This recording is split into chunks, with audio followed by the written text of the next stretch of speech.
दोस्तों, क्या आपको पता है कि समस्त स्त्रियां गर्भवती किस श्राप के कारण होती हैं? अगर नहीं तो हम आपको बताते हैं कि वह कौन से ऋषि मुनि थे जिन्होंने समस्त स्त्री जाति को श्राप दिया था कि वह आज के दिन से सभी स्त्रियां गर्भवती हो जाएंगी। इसे मैं आपको एक कथा के माध्यम से बताऊंगा। मित्रों, एक समय की बात है। भगवान भोलेनाथ अपने कैलाश पर्वत पर विराजमान थे। तब उनके पास माता पार्वती आती है और कहती हैं, हे प्राणनाथ, आज मैं आपके पास एक प्रश्न के उद्देश्य से आई हूँ। तब भोलेनाथ कहते हैं कि हे पार्वती, बताओ कौन सा है वह तुम्हारा प्रश्न। तब पार्वती कहती हैं कि हे प्राणनाथ, इस चराचर जगत के स्वामी, मेरा प्रश्न यह है कि वह कौन से ऋषि थे जिन्होंने कलयुग की स्त्री को गर्भ धारण करने का श्राप क्यों दिया। देवी पार्वती आगे कहती हैं कि स्त्रियों में ही गर्भ की उत्पत्ति क्यों होती है, संसार में केवल स्त्रियां ही गर्भ धारण क्यों करती है, इसके पीछे क्या कारण है, यह कष्ट केवल स्त्रियों को ही क्यों सहन करना पड़ता है। ये बात सुनकर भगवान भोलेनाथ कहते हैं कि हे पार्वती, यह प्रश्न प्रत्येक कलयुग की स्त्री के लिए महत्वपूर्ण है, क्योंकि पहले ऐसा नहीं था। पहले की स्त्रियां गर्भ युवती नहीं होती थी। हे देवी पार्वती, मैं तुम्हें इस प्रश्न का उत्तर एक कथा के माध्यम से दूंगा। तब देवी पार्वती कहती हैं कि हे प्रभु, कृपा करके मुझे वह कथा सुनाइए। तब भगवान भोलेनाथ कहते हैं, ठीक है, मैं तुम्हें वह कथा सुनाता हूँ, लेकिन इस कथा को तुम्हें पूरा सुनना होगा, क्योंकि आधा अधूरा ज्ञान हानिकारक होता है। दोस्तों, आप लोग भी महादेव के सच्चे भक्त हैं तो कथा को पूरा सुनिए। कथा को आधा अधूरा सुनकर भगवान भोलेनाथ को नाराज करें। तब देवी पार्वती कहती हैं कि हे चराचर जगत के स्वामी भगवान भोलेनाथ, मैं इस कथा को पूरा सुनूंगी। तब भोलेनाथ कहते हैं कि इस कथा को सुनने मात्र से ही मैं सभी के 32 पाप नष्ट कर देता हूँ। जो इस कथा का श्रवण सच्चे मन से करता है उसका अवश्य ही उद्धार होता है। भगवान भोलेनाथ अब उस कथा को सुनाना प्रारंभ करते हैं और कहते हैं कि हे देवी पार्वती, एक समय की बात है, ब्रह्मदेव ने समस्त सृष्टि की रचना की है। ब्रह्मदेव ने अपने मन से तथा शरीर के पृथक पृथक अंगों से अनेक ऋषि मुनियों की रचना की है तथा अनेक सुंदर सुंदर अप्सराओं, गंधर्व तथा देवताओं की भी रचना की है। ब्रह्मदेव ने ही स्त्रियों को सौंदर्य और चंचलता प्रदान की है। परंतु हे देवी पार्वती, एक समय की बात है, ऋषि पुलस्त्य का जन्म ब्रह्मा के कान से हुआ। पुलस्त्य ब्रह्मा के मानस पुत्रों में से एक है। ब्रह्मा ने पुलस्त्य को अनेक प्रकार की विद्या प्रदान की तथा पुलस्त्य से के प्रकट होने का उद्देश्य उन्हें समझाया। फिर ब्रह्मा ने पुलस्त्य से को संसार के कल्याण के लिए तपस्या करने का उत्तम कार्य सौंप दिया। अम्मा की ही आज्ञा से सतयुग में महर्षि पुलस्त्य सुमेरु पर्वत के उच्च बिंदु पर तपस्या करने के लिए चले गए थे। पुलस्त्य वहां पर आश्रम का निर्माण करके घोर तपस्या करने लगे। भगवान भोलेनाथ आगे कहते हैं, हे देवी पार्वती, उसी समय अनेक गंधर्व देवता, दानव तथा अप्सराएं उस स्थान पर विचरण करने के लिए आया करते थे।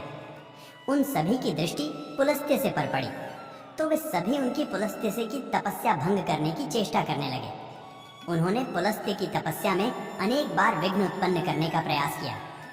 खेल खेल में अप्सराएं पुलस्त्य के तप को भंग करने का प्रयास करने लगी। तभी पुलिस ने क्रोध में आकर वहां पर उपस्थित सभी अफसर, राव और गंधर्व को यह चेतावनी देते हुए कहा कि आज के बाद जो भी प्राणी मेरे सामने आएगा और मेरी तपस्या में विघ्न डालेगा, वह गर्भ धारण करेगा। पुलस्त्य की ऐसी कठोर वाणी सुनकर समस्त अप्सराएं, गंधर्व आदि भयभीत हो गए और वहां से डरकर दूर भाग गए। भगवान भोलेनाथ कहते हैं कि हे देवी पार्वती, उसी समय पर्वत पर कर्णधार राशि वितरण बिंदु की कन्या हावी हुआ अपने माता पिता के साथ निवास करती थी। वह महर्षि पुलस्त्य के कहे गए वचन को वह नहीं जानती थी। एक दिन वह अपनी सहेलियों को खोजते हुए सुमेरु पर्वत के उस स्थान पर चली गई जहां पर ऋषि पुलस्त्य से तपस्या कर रहे होते हैं। भगवान भोलेनाथ कहते हैं कि हे देवी पार्वती, ट्रेन बिंदु की कन्या अपनी सहेलियों को पुकारते हुए महर्षि पुलस्त्य के आश्रम पर पहुंच गई। जब हावी हुआ महर्षि पुलस्त्य के सामने आकर खड़ी हो गई तो उनकी दृष्टि उस स्त्री पर पड़ी। महर्षि पुलस्त्य की दृष्टि पड़ते ही पुलस्त्य से के शराब का प्रभाव हबीब हुआ पर पड़ने लगा। तत्काल ही उसका शरीर पीला पड़ने लगा और वह उसी क्षण गर्भवती हो गई। अचानक स्वयं के शरीर में इस प्रकार का विचित्र बदलाव देखकर हबीब हुआ अत्यंत घबरा गई। उतने में ही उसकी सखियां उस स्थान पर आ गईं तो हावी हुआ ने उसे उस घटना के बारे में बता दिया। फिर भी बुआ की सहेली है, उसे लेकर उसके पिता के पास चली गई। वहां जाकर हबीब हुआ ने अपने पिता को सारा वृतांत सुना दिया। अपनी पुत्री की यह बात सुनकर महर्षि रिटर्न बिंदु को बड़ा दुख हुआ। अब उन्होंने ध्यान लगा आकर सब कुछ देख लिया तो उन्हें पता चला कि महर्षि पुलस्त्य के द्वारा श्राप दिए जाने पर उनकी पुत्री गर्भवती हो गई है।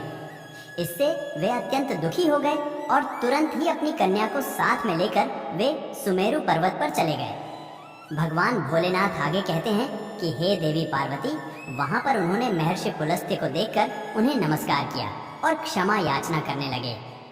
आरक्षित रण बिंदु कहने लगे, हे महर्षि, आप तो साक्षात ब्रह्मा जी के मानस पुत्र हैं। सारे संसार में आपकी कीर्ति है। आप परम दयालु और परम कृपालु हैं।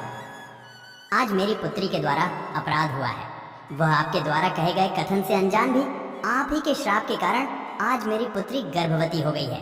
यह संसार की पहली स्त्री है जो गर्भवती बनी है। इसीलिए हे मुनिवर, अब मेरी पुत्री से कौन विवाह करेगा? इसे तो कलंक लग जाएगा।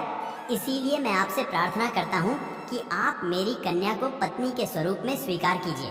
मेरी कन्या सर्वगुण संपन्न है। उसके मन में किंचित मात्र भी दोष नहीं है।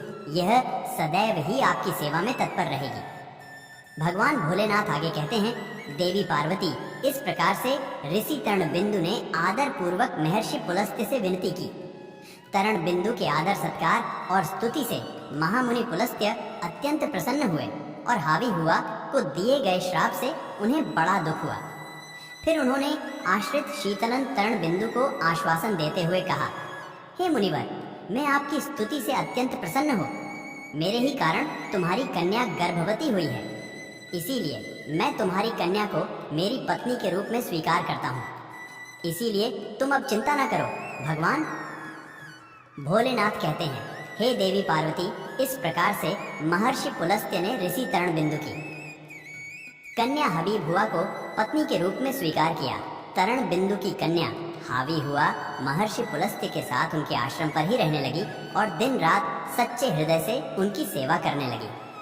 महर्षि पुलस्त्य भी देवी हावी हुआ की निस्वार्थ सेवा, पतिव्रता, धर्म और भक्ति से अत्यंत प्रसन्न हुए। भगवान शिव आगे कहते हैं, हे देवी पार्वती, एक दिन पुलस्त्य से ने हावी बुआ से कहा, हे देवी, मैं तुम्हारी सेवा और भक्ति से अत्यंत प्रसन्न हूँ। इसीलिए मैं तुम्हें मेरे ही समान पुत्र की प्राप्ति होने का वरदान देता हूँ। जिस समय तुम मेरे सामने आई थी उस समय मैं वेदों का पाठ कर रहा था और तुमने वेदों का श्रम भी किया है। इसीलिए तुम्हारा पुत्र चारों वेदों में पारंगत होगा और समस्त संसार को वेदों का ज्ञान प्रदान करेगा। तुम्हारा यह पुत्र सारे संसार में विश्रवा के नाम से प्रसिद्ध होगा। भगवान भोलेनाथ आगे कहते हैं कि हे देवी पार्वती, फिर कुछ समय के उपरांत देवी हावी भुवा ने एक अंत गुणवान पुत्र को जन्म दिया। महर्षि पुलस्त्य के कथनानुसार उस पुत्र का नाम विश्रवा रखा गया। विश्रवा अपने पिता महर्षि पुलस्त्य के समान ही विद्वान, सत्यवादी और धर्म का पालन करने वाले थे। उनकी ख्याति संपूर्ण विश्व में हुई। उनकी कीर्ति और महानता को देखते हुए महर्षि भारद्वाज ने अपनी पुत्री का विवाह उनके साथ कर दिया। फिर मोरनी विश्रवा की पत्नी के गर्भ से एक पुत्र का जन्म हुआ जिसका नाम श्रवण रखा गया। वह श्रवण का ही एक नाम कुबेर है। कुबेर जी ने ब्रह्मा जी को प्रसन्न करने के लिए कठोर तपस्या की और फिर कुबेर की तपस्या से होकर ब्रह्मदेव ने उन्हें वरदान दिया और उन्हें उत्तर दिशा का स्वामी तथा धरना अध्यक्ष बना दिया। भगवान भोलेनाथ आगे कहते हैं, हे देवी पार्वती, इसके साथ ही मन की गति से चलने वाला पुष्पक विमान कुबेर को भेद दिया। कुबेर जी धन के स्वामी हैं। गंधमादन पर्वत पर स्थित संपत्ति का चौथा भाग कुबेर जी के ही नियंत्रण में है। कुबेर जी ने उस धन का 1.25 भाग मनुष्यों को प्रदान किया। महर्षि विश्रवा की दूसरी पत्नी का नाम कैकसी था। भगवान शिव कहते हैं, हे देवी पार्वती, एक बार मैंने ही तुम्हारे लिए अत्यंत सुंदर महल का निर्माण करवाया था जिसे लंका नाम दिया था। उस लंका के गृह प्रवेश के समय मैंने ऋषि विश्रवा को भी निमंत्रण दिया हुआ था। आशय विश्रवा अपनी पत्नी को लेकर लंका के गृह प्रवेश में गए आए थे। जब मैंने ऋषि विश्रवा को दान मांगने के लिए कहा तब विश्रवा की दुष्ट पत्नी कैकसी ने छल से विश्रवा को लंका मांगने के लिए विवश कर दिया और मैंने वह लंका उन्हें दान में दे दी थी। तब माता पार्वती कहती हैं कि हाँ प्रभु, मुझे याद है। तब भगवान भोलेनाथ माता पार्वती से यह भी पूछते हैं कि क्या तुम्हें यह भी याद है कि मैं क्रोध में आकर कैकसी को श्राप दिया था और श्राप देते हुए कहा, आज तुमने मेरे पति से जिस सोने की लंका को मांगा है, एक दिन वही तुम्हारी यह सोने की लंका को जलाकर भस्म कर डालेंगे। तब देवी पार्वती कहती हैं कि हे प्रभु, मुझे सब कुछ याद है। भगवान भोलेनाथ आगे कहते हैं, जिसके बाद विश्रवा जी को मैंने जो लंका प्रदान की थी, उस सोने की लंका को अपने पुत्र कुबेर को प्रदान की।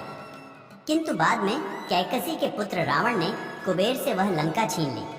लेकिन त्रेता युग में मेरे ही एक अवतार हनुमान जी ने उस सोने की लंका को जलाकर भस्म कर डाला था। भगवान भोलेनाथ आगे कहते हैं कि हे देवी पार्वती, इस प्रकार से महर्षि पुलस्त्य के श्राप के कारण संसार की स्त्रियां गर्भवती होती हैं। ब्रह्मा ने संसार के समस्त स्त्रियों को पुरुषों से भी अधिक सहनशील बनाया है। उनमें हर दुख को सहन करने की क्षमता पुरुषों से अधिक है। इसीलिए स्त्री की रचना करने में ब्रह्मा को सबसे अधिक समय लगा। गर्भ धारण करना यह स्त्रियों के लिए श्राप रूपी वरदान ही है। ब्रह्मा ने समस्त स्त्रियों के अंदर ममता और प्रेम का भाव डाल दिया, जिससे स्त्रियां अपने बालक का लालन पालन कर सकें। इस संसार में स्त्रियों की तुलना किसी से नहीं की जा सकती। स्त्रियां ही इस संसार का आधार है। इसीलिए इस संसार की सर्वश्रेष्ठ रचना स्त्री को ही कहा गया है। भगवान भोलेनाथ आगे कहते हैं कि हे देवी पार्वती, अब तो तुम्हें पता ही चल गया होगा कि आखिर वह कौन से ऋषि मुनि थे जिन्होंने स्त्रियों को गर्भवती होने का श्राप दिया था। तब देवी पार्वती कहती हैं कि हे प्राणनाथ, मुझे सब कुछ ज्ञात हो गया है। हे प्रभु, आपका इस प्रश्न का उत्तर श्रवण कराने के लिए मैं सदैव आपकी आभारी रहूंगा। तो मित्रों, इस प्रकार से महर्षि पुलस्त्य के श्राप के कारण ही संसार की स्त्रियां गर्भवती होती हैं। दोस्तों, आपको यह कथा कैसी लगी हमें कमेंट में अवश्य बताइएगा और इस वीडियो को ज्यादा से ज्यादा लोगों तक शेयर करिए ताकि उन्हें भी इस बात का ज्ञान हो सके। अगर आपने वीडियो को यहाँ तक देखा है तो कमेंट में हर हर महादेव लिख दीजिए। हर हर महादेव।